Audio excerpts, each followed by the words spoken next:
malapit.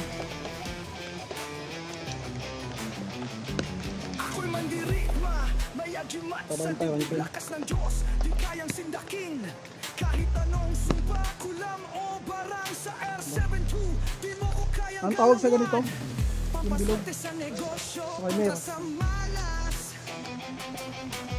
Balay lilihis, di mo ko matatamaan. Ako naman ang hawak. Sa espiritu may pangontra rin, kapangyarihan di mo Sige, kayang hawakan mo muna. labagin. Ito muna, tapos sunod ako. Ang agimat mo, proteksyon sa dilim di malilito. Na yun ha? Huwag kang kakabahan. At least di ba? Masubukan natin yung mga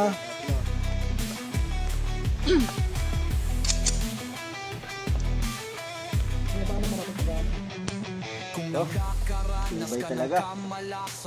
Pangatlo na eh. Pangontra sa usok, pangkalahatan sa tamang gamit.